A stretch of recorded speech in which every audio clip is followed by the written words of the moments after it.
의 달이고요. 올 한 달 동안에 5번에 걸쳐서 가정에 관한 이야기를 좀 같이 나누려고 합니다. 오늘은 첫 번째 시간이고요. 결혼 생활의 핵심은 약속 이행입니다. 이런 제목으로 같이 말씀의 은혜를 나누도록 하겠습니다.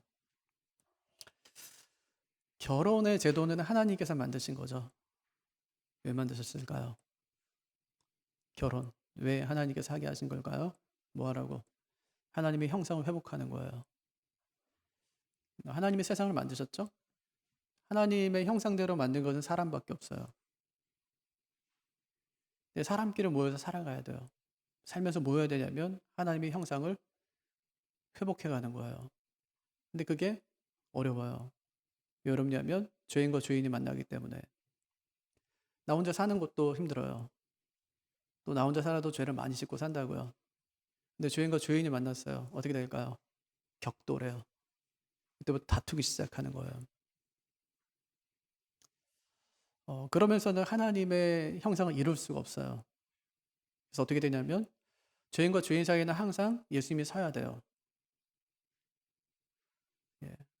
예수님이 남편과 아내 사이에 서지 않으면 죄인과 죄인이 만나기 때문에 늘 격돌하고 싸워요. 근데 둘 사이로 중재하는 분이 누구냐면 우리 예수님이세요. 남편과 아내는 하나지만 근데 남편과 아내 사이에는 항상 예수님이 서 있어야 가정이 평안하고 부부 관계도 원만할 수 있다는 거예요. 부부는 사업 파트너는 아니거든요.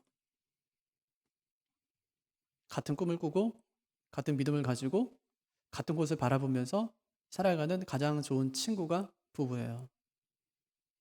부부로 한마디로 정의하면 가장 좋은 친구예요. 세상에 없는, 세상에서 찾아볼 수 없는 가장 좋은 친구가 부부라는 것입니다. 이게 안 되니까 오피스 와이프가 생겨요. 아내에게 하지 못하는 말을 직장에 가서 이성인 동료에게 해요. 거기서 정서적인 공유도 이루어지고 감정적인 애정까지 나누게 돼요. 아내가 내 가장 좋은 친구가 되지 못한 것이죠. 결혼이 뭘까요? 오늘 말씀 31절 보면 사람이 부모를 떠나 그의 아내와 합하여 이렇게 말씀하죠. 여기서 합한다는 말은 단순히 짝이 된다는 것이 아니에요. 그보다 훨씬 더 비장한 표현이죠. 마가복음 10장 7절을 보면 주님이 똑같은 말씀하세요. 그의 아내와 합하여 이렇게 말씀하시는데 여기서 합한다는 말을 클리브라는 단어로 주님께서 말씀하셨어요. 착 달라붙는다 그런 뜻이거든요. 풀칠하는 것이 아니에요. 물이 묻으면 금방 떨어질 테니까요. 악교질하는 거예요. 절대 어떤 밖의 외부적인 영향이 어떤 것을 할지라도 절대로 떨어지지 않는 그런 상태, 착 달라붙는다. 그것이 바로 합한다는 말이에요. 그만큼 하나님께서 우리 부부 사이를 단단하게 붙여 놓으셨다는 겁니다. 왜 그럴까요? 가장 좋은 친구가 되라고. 가장 좋은 친구. 그게 부부예요. 가장 친한 부부죠. 친한 친구죠. 그것이 부부죠. 뭐 여러분의 배우자가 그렇게 가장 좋은 친구가 되셨는지 모르겠어요. 우리 청년들 또 학생들도 나중에 배우자를 고를 때 좋은 친구를 고르세요. 좋은 친구. 근데 이상형이야. 얼굴은 이래야 되고 뭐 직업은 이래야 되고 그게 아니라 평생 나와 함께 하면서 좋은 친구로 살아갈 수 있는 사람. 가장 좋은 친구. 같은 곳을 보면서 같은 꿈을 꾸고 같은 신앙을 가지고 살아갈 수 있는 그런 좋은 친구를 여러분의 배우자로 삼기를 바랍니다. 그게 성경이 말하는 결혼의 정의예요. 그럼 하나님께서 왜 결혼이라는 제도를 두셨을까? 창세기 1장 보면 창조죠. 제일 첫날 하나님께서 만드신 것이 빛이 있으라 하시면 빛이 있었어요. 빛이 있었더니 어둠과 빛이 나눠요. 그래서 낮을 빛을 낮을 아침이고 그다음에 그걸 어둠을 저녁이다. 이제 그렇게 말씀하셨죠. 그다음에 하나님께서 궁창으로 물을 나누십니다. 윗물과 아랫물을 나누시죠. 둘째 날에는. 그리고 궁창을 가리켜서 하늘이다. 그렇게 말씀하셨어요. 셋째 날에는 땅을 나누십니다. 물과 묻을 나누시죠. 그래서 묻을 땅이라고 하시고 물을 바다라고 하시고 셋째 날까지 그렇게 하세요. 공간을 만드신 거죠. 그리고 하나님께서 말씀하세요. 보시기에 좋았더라. 보시기에 좋았더라. 이것을 베네딕션이라고 하거든요. 예배 끝에 한 축도를 의미해요. 그러니까 하나님께서 하루 창조하고 나서 축도하시고 또 하루 창조하시고 축도하신 거예요. 축도는 강복선언이죠. 기도가 아니에요.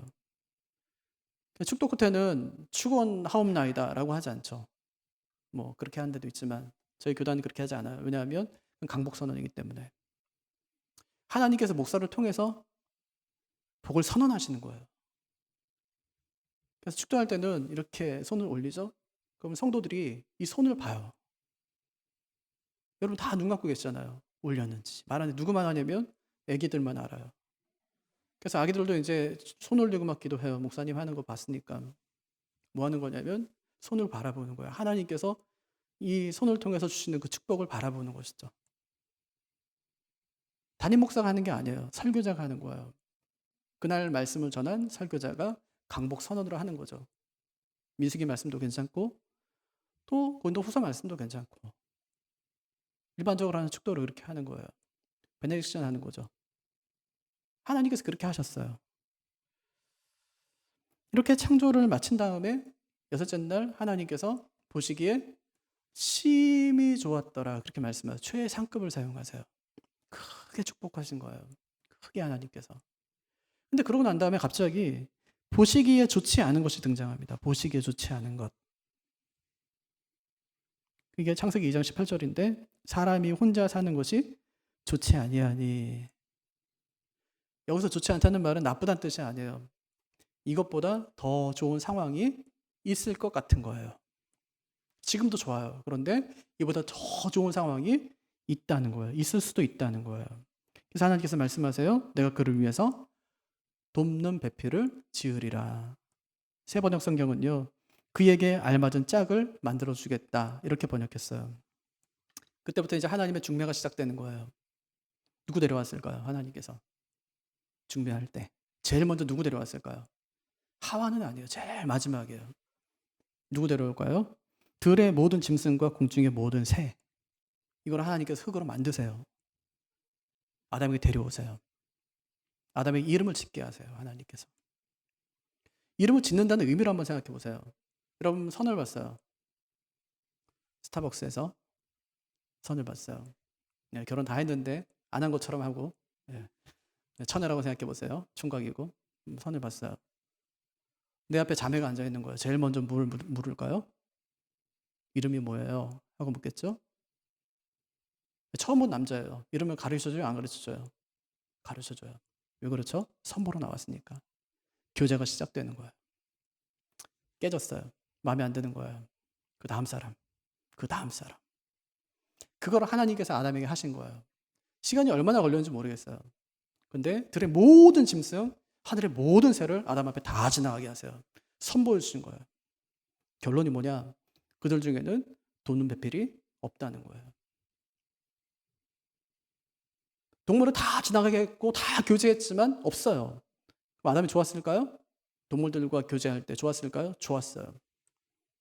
걔는 훌륭해요, 안 해요? 걔는 훌륭해요. 걔하고 있으면 위로가 돼요, 안 돼요? 위로가 돼요. 교제가 되든가요? 충분히 돼요. 하지만 배우자감은 아니에요. 배우자는 될 수 없다고요. 아무리 좋아도 나와 함께 기도할 수 없어요. 나와 함께 선교할 수 없다고요. 나와 함께 비전을 나눌 수가 없어요. 되는데 배우자가 될 수 없어요. 하나님께서 그것을 보신 거예요. 그리고 하나님께서 결심하시죠. 아담에게 돕는 배필을 주겠다는 거예요.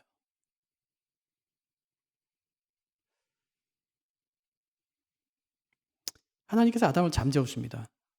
그게 갈빗대를 뽑으시죠? 여자를 만드세요. 그리고 여자를 아담에게 데려오시는 거예요. 아담이 그 여자를 처음 봤어요. 그리고 첫 번째 보인 반응? 이제야 나타났구나, 이 사람아. 뼈도 나의 뼈, 살도 나의 살. 남자에게서 나왔으니 여자라 부를 것이다. 그렇게 말하죠. 드디어 아담 앞에 돕는 배필이 나타난 겁니다. 원문 성경을 보면은 이 돕는 배필을 에제르 케넥도라고 하거든요. 에제르 케넥도. 우리가 돕는 배필이라고 하면은 돕는 배필을 형용하는 말이에요. 중요한 것은 배필이죠. 근데 사실은 이 배필이 형용사예요. 배필이 돕는 꾸미는 거란 말이에요. 그럼 이렇게 할 수 있겠죠? 배필스러운 돕는 자, 돕는 자. 에제르란 말은 옆에서 돕는 자라는 뜻이거든요. 강조가 돕는 자에게 있는 거예요. 하등 존재가 고등 존재를 돕는 것이 아니라 옆에서 돕는 거죠. 그것이 배우자예요. 그래서 영어 성경을 보면은 슈러블 헬퍼라고 하거든요. 돕는 배필을. 슈러블은 뭐 딱 맞는다 그런 뜻이잖아요. 그러니까 똑같은 두 개가 맞는 것이 아니에요. 서로 다른 두 개인데 어떻게 그렇게 딱 맞는지 아주 딱 맞아요. 어떤 똑같은 조건이 아닌데 완전히 다른 두 개가 하나처럼 완전히 딱 맞는다는 거예요. 하나님께서 아담에게 돕는 배필을 주실 때 남자를 데려오지 않으세요. 예. 똑같은 남자를 데려오지 않는단 말이에요. 완전히 다른 여자를 데려와요.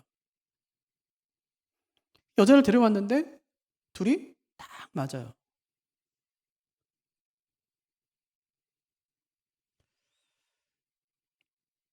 우리도 그렇잖아요. 그래서 우리가 남편 놈을 로또다 그러잖아요. 안 맞는다고. 근데 뭐 맞춰서 하는 거잖아요. 하나님께서 그렇게 하신 거예요. 그래서 하나님께서 결혼 제도로 두신 것은 보신 거예요. 하나님께서 먼저 보셨어요. 뭘 보셨냐. 아담이 혼자 사는 게 좋지 않으면 보셨어요. 그래서 만드셨어요. 뭘 만들었냐. 아담과 전혀 다른 존재를 만드신 거예요. 왜 그랬냐. 세 번째는 서로 가장 친한 친구가 되라고. 가장 친한 친구가 되어서 같은 것을 보고 같은 믿음을 가지고 하나님의 일을 감당하게 하기 위해서. 하나님께서 그렇게 만드신 것이라는 말입니다. 이렇게 부부가 되었어요. 그래서 부부는 옆에서 돕는 자예요. 이것이 하나님이 결혼 제도를 두신 이유죠. 그러니까 우리는 부부를 살면서 평생 뭐 얼굴 뜯어먹고 사는 거 아닙니다. 뭐 끌리는 사랑을 하라고 하나님께서 우리에게 부부로 만들어 주신 것도 아니에요. 부부는 가장 좋은 친구야, 말 그대로. 같은 목표와 비전을 이루는 가장 좋은 친구가 된 것입니다. 다른 것으로는 절대로 그것을 나눌 수가 없어요. 그래서 하나님께서 옆에서 돕는 자로 배우자를 주신 거죠. 가장 좋은 친구가 되어서 하나님을 위해서 살게 하려고. 그러니까 배우자 고를 때 외모, 학벌, 집안, 능력, 직장 이런 거 보지 말고 친구 고르듯이 고르세요. 친구 고르듯이. 그럼 어떤 친구가 가장 좋은 친구예요? 말이 통하고 마음이 통하고 신앙이 통하는 사람이에요. 내가 무슨 말을 해도 오해하지 않고 들어줄 수 있는 사람, 좋은 친구죠. 좋은 일에 함께 하고 싶은 사람, 아주 좋은 친구입니다. 결혼은 내가 이렇게 좋은 친구가 되겠다는 서약이고 다짐이에요. 그래서 결혼 생활의 핵심이 뭐냐? 약속을 이행하는 겁니다. 약속을 이행하는 것. 결혼식 다른 게 아니에요. 서약식이에요. 결혼 생활은 뭐 현실이니 전쟁이니 하지만 핵심은 약속을 이행하는 거예요. 결혼식 때 했던 그 약속을 이행하는 것이죠. 그래서 결혼은요, 어디 둘이 가서 그냥 몰래 하고 오는 게 아니에요. 남자친구하고 어디 갔다 와서 엄마한테 그러는 거, 엄마 나 결혼했어 이렇게 해요. 그건 결혼이 아니에요. 3년 전 동거해보고 나중에 좋으면 해야지. 그건 결혼 아니에요. 몰래 만나서 할 수 있는 것도 아니고 둘이 할 수 있는 것도 아니에요. 왜냐하면 이건 공회 앞에서 사역하는 것이기 때문에. 가족 앞에서 사역하는 겁니다. 동네 사람, 마을 사람, 내가 아는 모든 사람 앞에서 사역하는 거예요. 하나님 앞에서 사역하는 겁니다. 이대로 앞으로 살겠습니다 하고 사역하는 것이 그것이 결혼입니다. 그래서 결혼에서 가장 중요한 것이 뭐냐? 사랑인 줄 알지만 사랑이 아니에요. 서약이에요. 사랑 때문에 사는 거 아니에요. 서약 때문에 사는 거예요. 이상하죠? 서약 때문에 산다니까 이상하죠? 서약을 잘 지키면 사랑은 따라와요. 왜 사랑하지 못하죠? 약속을 안 지키는 거예요. 사랑할 수가 없어요. 약속을 지켜요. 사랑하고 싶지 않은데 사랑하게 돼요. 결혼은 반드시 법적인 구속력이 따른다는 말입니다. 요즘에 이혼율이 자꾸만 증가하지 않아. 이상하죠? 왜 이혼율이 증가하지 않을까? 그 이유는 결혼하지 않기 때문이래요. 결혼식을 하지 않고 그냥 살다가 헤어지기 때문에 이혼율에 영향을 주지 않는답니다. 지난주에 한 연예인이 이혼했다는 기사가 났어요. 7년 살았다가 이혼했대요. 그런데 서류 정리할 게 없대요. 왜냐? 결혼식도 안 하고 혼인신고도 안 했기 때문에. 그렇게 살다가 헤어졌는데 이혼했다. 이제 그렇게 기사가 났어요. 요즘 청년들은 같이 살면 됐지 굳이 뭐 결혼식을 해야 되냐 하고 생각하는 청년들이 있어요. 그깟 서류 한 장이 뭐가 그렇게 중요하냐 하는 것도 있어요. 그렇지만 그것은 비성경적이에요. 그렇게 하면 가정의 제 기능을 발휘할 수 없고 쉽게 깨져버려요. 연애 많이 해보셨죠? 연애. 뭐 만났다가 헤어졌다 만났다 헤어졌다. 이게 뭐 청년의 특권 아닙니까? 결혼해서는 그렇게 할 수 없어요. 왜 결혼식을 하고 왜 혼인 서약을 하고 왜 혼인 신고를 하냐? 다른 거 아닙니다. 안전하게 지켜주는 거예요. 가정을 지켜주고 사랑을 지켜주는 것입니다. 성경은 다른 말로 언약의 책이라고 하거든요. 모세가 십계명을 받은 다음에 시내산에서 막 그걸 읽어요. 그때 읽을 때 그 책을 뭐라고 부르냐면 언약서 이렇게 불러요. 성경에 보면 정말 많은 언약들이 나오죠. 하나님과 사람 사이에 언약을 맺기도 하고 또 사람과 사람 사이에 언약을 맺기도 하고 나라와 나라 사이에 언약을 맺기도 해요. 땅을 사고 팔 때도 언약을 맺고 친구 사이에 우정을 확 낼 때도 언약을 맺고 또 결혼을 할 때에도 언약을 맺습니다. 이런 언약들도 있지만 성경에서 최초로 언약 맺는 장면이 창세기 15장에 나와요. 하나님과 아브라함 사이에 맺은 언약이죠. 하나님께서 아브라함에게 12장에서 했던 말씀을 똑같이 하십니다. 내가 너한테 땅 줄게 그렇게 말씀하세요. 큰 민족 이루게 할게. 복이 되게 할게. 아브라함이 하는 말이 하나님 10년 전에 했던 거 다 잊어버렸습니다. 뭐 이루어주지 않으셨잖아요. 그걸 제가 어떻게 믿습니까? 하고 대답하거든요. 그때 하나님께서 아브라함에게 언약을 맺자 그렇게 말씀하시면서 갖고 오래요. 뭘 갖고 오냐면 3년 된 암소, 3년 된 수량, 산비둘기, 집비둘기 새끼 갖고 와 이렇게 말씀하시고 갖고 오니까 반으로 쪼개래요. 아브라함이 3년 된 암소, 3년 된 순양을 쪼갭니다. 생각해보면 4천년 전 얘기거든요. 뭘로 쪼갰겠어요? 그렇게 큰 소를 3년 됐으면 다 큰 소 아닙니까? 큰 소는 3년까지 기다리지도 않아요. 뭐 26개월부터 30개월 사이에 그냥 다 팝니다. 육질이 안 좋다고. 암소는 팔지 않아요. 한 4년, 5년까지. 뭐 새끼를 계속 낳으니까. 돈이 되니까 그렇죠. 어쨌든 이제 다 큰 소예요. 반으로 쪼개라 이제 그렇게 말씀하세요. 쪼갰어요. 또 세우래요. 그 쪼갠 것을 세워놓으라. 그렇게 말씀하세요. 양쪽으로 반씩 쪼개서 이쪽에 하나 세워놔라. 내가 지나가겠다고 말씀하신 거예요. 쪼개놓은 암소 사이로 쪼개놓은 순양 사이로 하나님께서 지나가겠다. 그렇게 하나님께서 말씀하십니다. 고대 근동 지방에서는 언약을 체결하는 당사자가 그 쪼개놓은 사이로 지나갔어요. 피가 줄줄 흐르는 그 사이를 지나가면서 지금 우리가 한 약속을 반드시 지키겠다고 언약한 겁니다. 만약에 그 약속을 어기면 어떻게 될까요? 그 짐승처럼 피를 흘리는 거예요. 그러니까 목숨 걸고 그 언약을 지키는 것이죠. 이처럼 모든 계약에는 책임이 따릅니다. 집을 사거나 자동차를 살 때도 계약서라는 것을 쓰죠. 계약서에 사인을 해놓고 지키지 않으면 계약서에 명시된 대로 법적인 처벌을 받는 것입니다. 근데 결혼도 마찬가지예요. 31절 보면 사람이 부모를 떠나 그 아내와 합하는 것을 어떻게 말했다고요? 악교질에 비유하는, 클리브 악교질에 비유한다. 어떤 성경에 보면 비조인드라고 하고 또 비유나이티드라고 이제 뭐 쓰는 데도 있어요. 그냥 단순한 연합이 아니에요. 그런데 이건 죽기 전까지 끊을 수 없는 그런 관계라는 뜻입니다. 주님께서는 결혼에 대해서 마태복음 19장 6절에서 이렇게 말씀하세요.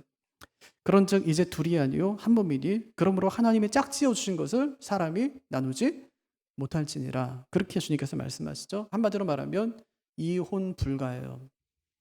이혼 불가. 그러자 이제 옆에 있던 바리새인들이 예수님께 묻습니다. 예수님, 그럼 왜 모세는 이혼 증서를 주어서 버리라고 했습니까? 그때 주님께서 말씀하시죠. 그것은 너희의 완악함 때문이다. 완악함 때문이다. 마음에 안 들면 이혼하라는 것이 아니라 부득이한 경우 이혼을 허락했다는 것입니다. 그것은 이것은 창조의 명령을 반영한 것이 아니라 인간의 완악한 마음을 반영했다는 거예요. 누구를 위해서요? 약한 자. 약한 자에 대한 배려라는 말이에요. 그 당시에는 이혼할 수 있는 권한은 남편에게만 있었어요. 그러니까 아내는 아무 힘도 없어요. 남편을 선택할 수도 없고 버릴 수도 없어요. 약한 자에 대한 배려라는 말입니다. 그러면서 이혼 가능한 사유에 대해서 말씀하세요. 내가 너희에게 말하노니 누구든지 음행한 이후에 아내를 버리고 다른 데 장가드는 자는 간음함이니라. 그렇게 말씀하세요. 음행한 이유가 뭘까요? 간음죄예요. 근데 간음죄는 이혼 사유가 되지 않아요. 그건 사형에 해당하는 죄예요. 가늠한 자는 돌로 쳐서 죽이는 거예요. 그만큼 이혼을 중시했다는 말이에요. 이혼에 대해서 경계하고 경고했다는 말입니다. 사형에 해당하는 죄까지 이혼하면 안 된다는 그 경계를 높여 놓으셨다는 것입니다. 그리고 또 설령 그런 죄를 지었더라도 용서할 수 있으면 용서하고 정 못하겠으면 그때 이혼해라. 그렇게 말씀하신 거예요. 그러니까 결혼 생활은 일단 해보고 별로면 물을 수 있는 그런 것이 아니라고요. 결혼했으면 그 언약이 얼마나 대단한지 악교질을 한 것처럼 절대로 떨어질 수 없는 그것을 결혼이라고 하는 거예요. 그러니까 죽음이 우리를 갈라놓을 때까지. 죽음이 우리를 갈라놓을 때까지. 그것이 이제 결혼입니다. 한마디로 결혼은 영원하다는 것이죠. 그래서 결혼식은 결혼식이에요. 결혼 예배드리죠. 핵심은 예배가 아닙니다. 예배 뒤에 있는 서약식이에요. 서약식. 언약을 맺는 겁니다. 하나님 앞에서. 그래서 결혼은 결혼식이고 언약 체결식인 거죠. 왜 이런 언약을 맺을까요? 서로를 못 믿으니까.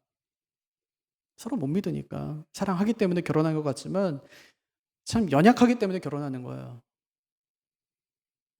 지금은 사랑을 장담할 수 없기 때문에 서약을 통해서 10년 뒤에도 20년 뒤에도 변함없이 당신을 사랑하겠습니다 하면서 계약서에 사인하는 거예요.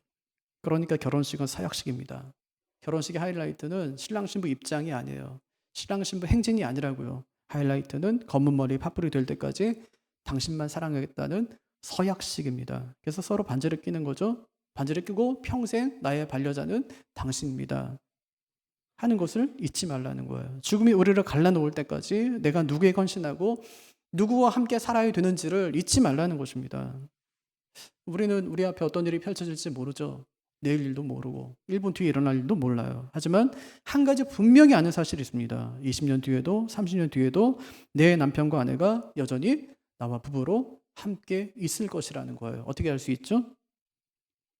그것은 결혼식에서 서약했기 때문이고 그 약속은 하나님 앞에서 어떤 일이 있어도 지켜져야 하기 때문에 그렇습니다. 이것이 바로 성경이 말하는 결혼이고 우리가 잊지 말아야 되는 결혼에 대한 정의예요. 이것 말고 다른 정의를 갖고 계신다면 그 생각을 바꾸시기를 바랍니다. 다시 말하지만 성경이 말하는 결혼의 정의는 남자와 여자가 부모를 떠나서 둘 사이에 악교질을 해서 영원히 떨어지지 않게 하는 언약 체결식. 이것이 결혼입니다. 그렇기 때문에 모든 계약처럼 부부 사이에도 의무가 있어요. 책임이 따르죠. 성실히 이행하지 않았을 때는 벌을 받는 것입니다. 그래서 이렇게 결혼한 부부에게 가장 필요한 것이 약속을 이행하는 거예요. 약속을 이행하는 것. 결혼할 때 했던 그 약속을 잊지 않는 것입니다. 사랑 때문에 사는 사람 아니에요. 약속 때문에 사는 것이죠. 여러분 결혼할 때 어떤 모습에 끌려서 결혼하셨나요? 어떤 사람들은 남편이 주차하는 모습에 반해서 결혼한 사람도 계세요. 그게 너무 멋있어서. 또 어떤 사람은 남편을 처음 만난 날 경양식집에서 돈가스 자르지도 않고 그냥 포크로 콱 찍어서 먹는데 너무 멋있어 보여가지고 결혼하셨다고. 그건 저한테 그랬어요. 진짜 후회된다고. 그게 뭐 멋있어요, 그죠? 콱 찍어서 먹었는데 너무 멋있더래요. 그때만 해도 뭐 요즘처럼 돈가스 뭐 잘 먹을 수 있는 그런 때는 아니잖아요. 경양식집에 가야지 이제 요즘 없잖아요, 그런데도. 거기 가야지 이제 뭐 쓸고 왔어 뭐 그러고 이랬었는데 그게 너무 멋있어 보여서. 결혼 예비학교에 온 청년들은 그냥 좋아서 죽습니다. 그냥 성경 공부 뒷전이고요. 무슨 말만 하면 둘이 그냥 쳐다보면서 그냥 막 꿀이 막 떨어져요. 근데 결혼한 분들은 그게 어떤 감정인지 알죠? 그리고 그 감정이 그리 오래 가지 않을 것이다 하는 것도 압니다. 처음엔 애정 때문에 결혼하지만 결혼한 다음부터는 남편과 아내로서 체결한 그 계약의 구속력, 그것이 각자의 감정에 충실한 것보다 항상 먼저여야 한다는 것입니다. 우리는 이제 아이들이 말을 잘 안 들을 때, 그럼 이제 서약을 아이들에게 좀 받아놓죠, 약속을. 공부해라 그래도 안 하고, 교회 가라 그래도 안 가고 이러니까 약속을 좀 받아놔요. 학교 갔다 오면은 바로 숙제하는 거야. 뭐 TV는 일주일에 한 번만 볼 수 있어. 저녁 9시에 꼭 자야 돼. 이런 이제 약속을 받는 거예요. 그럼 싸울 일이 없어요. 자기 감정보다 약속이 우선하기 때문에요. 결혼 생활도 이와 같습니다. 결혼 생활하면서 자꾸만 싸우는 이유가 뭐냐면 자기 감정이 앞서기 때문에. 또 싸우는 거 보면 아주 큰 일을 싸우지도 않아요. 뭐 민주당과 국민의힘 싸움도 아니고요. 뭐 삼성과 LG의 싸움도 아니에요. 퇴근하고 집에 왔는데 양말을 아무 데나 벗어 놓는 거예요. 양말을 세탁실에 이제 갖다 놓을 때 그냥 펴서 좀 갖다 놓으라고 그렇게 이야기했는데도, 그렇게 한다고 해 놓고도 둘둘 말린 채 그냥 갖다 놓는 것입니다. 그것 때문에 싸우는 거예요. 전 남편이지만 아내와 약속한 대로만 살면 싫은 소리 들을 이유가 하나도 없어요.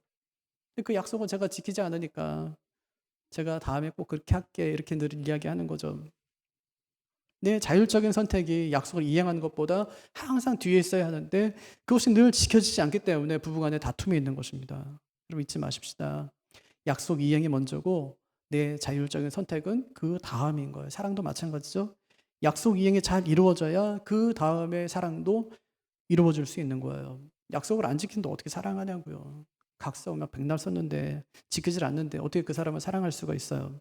배우자에게 사랑받고 싶으면 먼저 약속 이행부터 잘 하시기를 바랍니다. 그래서 우리의 결혼 생활은 이렇게 표현할 수 있어요. 언약이 이끌고 애정이 따라가는 결혼. 뭐가 먼저 이끌어요? 언약이 이끌어요. 약속이 이끌어요. 그리고 애정은 그 뒤에 따라가는 거예요.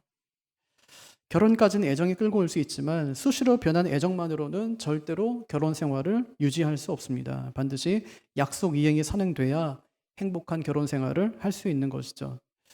여러분 뭐 올해 결혼 몇 주년 되셨어요? 결혼 기념일은 또 언제신가요? 네, 몇 주년 되셨어요? 전 생각 같으면은 20주년에 한 번, 30주년에 한 번 이런 식으로 재결혼 좀 했으면 좋겠어요. 다른 사람 말고 내 남편과 내 아내와 같이, 예, 여기서, 예, 예, 웨딩드레스 입고 서약으로 확인하는 거예요. 다시 한번 서약으로 확인하는 거예요. 여러분 아마 결혼식 때 주례 선생님이 이렇게 물으셨을 거예요. 신랑 누구누구는 지금 앞에 있는 뭐 신부 누구누구를 아내로 맞아 오늘부터 한평생 길이 사랑하며 기쁠 때나 슬플 때나 건강하거나 병들거나 부유하거나 가난하게 되는 모든 경우에도 존중히 여기며 도와주고 부부의 신의와 순결을 굳게 지키기로 하나님과 여러 증인들 앞에서 서약합니까? 그때 네 하고 대답하셨죠? 그러니까 여기 계신 거잖아요. 신부에게도 묻잖아요. 예. 지금 앞에 있는 사람을 신랑으로 맞아 오늘부터 한평생 길이 사랑하며 기쁠 때나 슬플 때나 건강하거나 병들거나 부유하거나 가난하게 되는 모든 경우에도 존중히 여기며 도와주고 부부의 신의와 순결을 굳게 지키기로 하나님과 여러 증인들 앞에서 사약합니까? 그럼 네 했을 거예요. 이게 핵심이에요. 요게. 부부는 이렇게 사약한 내용을 지키지 않는 순간부터 사이가 멀어지기 시작하는 겁니다. 절대로 감정부터 앞세우지 마시기를 바랍니다. 때로 다툴 때도 있지만 다툴 때도 하나님 앞에서 한 약속을 잊지 마시기를 바랍니다. 어떤 분이 이런 말씀을 하셨어요. 결혼은 금간 다리 위에 5톤 트럭이 지나가는 것과 같다. 예, 금간 다리 위에 5톤 트럭이 지나가는 것 같대요. 결혼하기 전에는 둘 사이에 어떤 문제가 있는지도 몰라요. 부부가 아니니까 그 위로 5톤 트럭이 지나갈 일도 전혀 없어요. 근데 부부가 되고 나면 5톤 트럭이 지나가면서 다리가 막 흔들리는 경험을 하게 되는 거죠. 작은 흔들림만 있어도 서로 불안해서 막 싸우고, 다리가 무너지기라도 하면 이게 다 너 때문이라고. 네가 그렇게 하니까 그렇지 하면서 싸우는 것이 이제 결혼 생활이라는 말이에요. 그래서 26절은 이렇게 연약한 우리에게 이렇게 말합니다. 이는 곧 물로 씻어 말씀으로 깨끗하게 하사 거룩하게 하시고, 물로 씻고 말씀으로 깨끗해져야 된다는 말이에요. 누가요? 부부가. 늘 회개하라는 말입니다. 말씀으로 가득 채워서 부부간의 거룩함을 늘 지키며 살라는 말씀입니다. 근데 우리한테는 그럴 힘이 없잖아요. 우리 결혼식 때 분명히 검은 머리가 팥뿌리가 될 때까지 이 사람만 사랑하겠습니다 라고 했는데 지금은 영 사랑할 자신이 없잖아요. 왜 그럴까요? 서약을 잊어버렸든지 아니면 서약을 이행할 힘이 없기 때문입니다. 다시 창세기 15장에 한번 돌아볼게요. 하나님과 아브라함이 언약을 맺어요. 그때 하나님께서 아브라함에게 이렇게 말씀하세요. 내가 이 약속을 지키지 못하면 내가 쪼개진 이 짐승꼴이 나겠다. 그렇게 하세요. 무슨 얘기냐면 내가 목숨 걸고 너하고 한 그 약속 지켜줄게. 땅 줄게. 자손 많이 줄게. 복이 되게 할게. 내가 내 목숨 걸고. 하나님은 한 번도 자기 목을 건 적이 없거든요. 근데 아브라함이 그렇게 말씀하세요. 그러면서 횃불로 지나가시죠. 근데 그 본문을 가만히 보면 하나님만 지나가지 아브라함은 지나간 적이 없어요. 아브라함이 지나가질 않아요. 아브라함이 지나가지 않았다는 것은 무엇을 의미할까요? 하나님은 목숨 걸고 그 언약을 지킬지 모르지만 아브라함은 언제든지 그 언약을 파기할 수 있다는 거예요. 전 사인 안 했는데요. 얼마나 흥분됐을까요? 아브라함이 10년 만에 하나님이 나타나가지고 옛날의 약속을 떠올리시면서 두 가지 이루어졌는데 마지막 안 이루어진 거 자손 내가 너 줄 거야. 누구를 통해서요? 네 아내 사라를 통해서. 사라의 몸에서 나는 자가 네 자손이라고 할 거다. 그렇게 말씀하셨어요. 약속을 받았으면 어떻게 해야 돼요? 기다려야죠. 하나님께서 쪼개놓은 짐승 사이로 지나가시는 걸 봤으니까 얼마나 흥분되겠어요. 그런데 15장에서 언약했는데 16장에서 그 언약을 파기합니다. 누가요? 아브라함이. 어떻게 해요? 사라의 몸적인 하갈을 자기의 아내로 맞아들여요. 이스마엘을 놔버려요. 연약하죠? 분명히 언약을, 엄청난 언약을 하나님과 체결했는데 자기가 짐승까지 쪼갰는데 자기 손으로 다 쪼개가지고 양쪽으로 세워놨는데 그 사이로 하나님이 지나가셨는데도 어겨버려요. 그 언약을. 그 결과 자기 멋대로 막 사는 거죠. 자기 중심적으로 막 살아가는 겁니다. 이게 우리 모습이에요. 결혼할 때는 기쁠 때나 슬플 때나 건강하거나 병들거나 부유하게 되거나 가난하게 되는 모든 경우에도 존중히 여기며 부부의 신의와 순결을 굳게 지키겠다. 그렇게 했는데 가정에 조금만 문제가 생겨도 참지 못하고 다 버립니다. 남편도 버리고 아내도 버리고 자식 다 버리는 거예요. 하나님과의 언약을 깨트려 버리는 것입니다. 이렇게 우리가 약속을 지키지 못하니까 주님께서 오셔서 약속을 지키세요. 우리 스스로 죄의 문제를 해결할 수 없으니까 주님께서 오셔서 십자가에서 죽으심으로 우리의 죄값을 치르십니다. 결혼은요, 이렇게 죄의 용서함을 받은 우리가 하나님 앞에서 예배드리면서 그 안에서 다시 한번 언약을 체결하는 거예요. 이 사람만 사랑하겠습니다. 이 사람과 함께 하나님만 섬기겠습니다. 언약을 체결하는 거예요. 애정이 우리의 결혼을 이끄는 것이 아닙니다.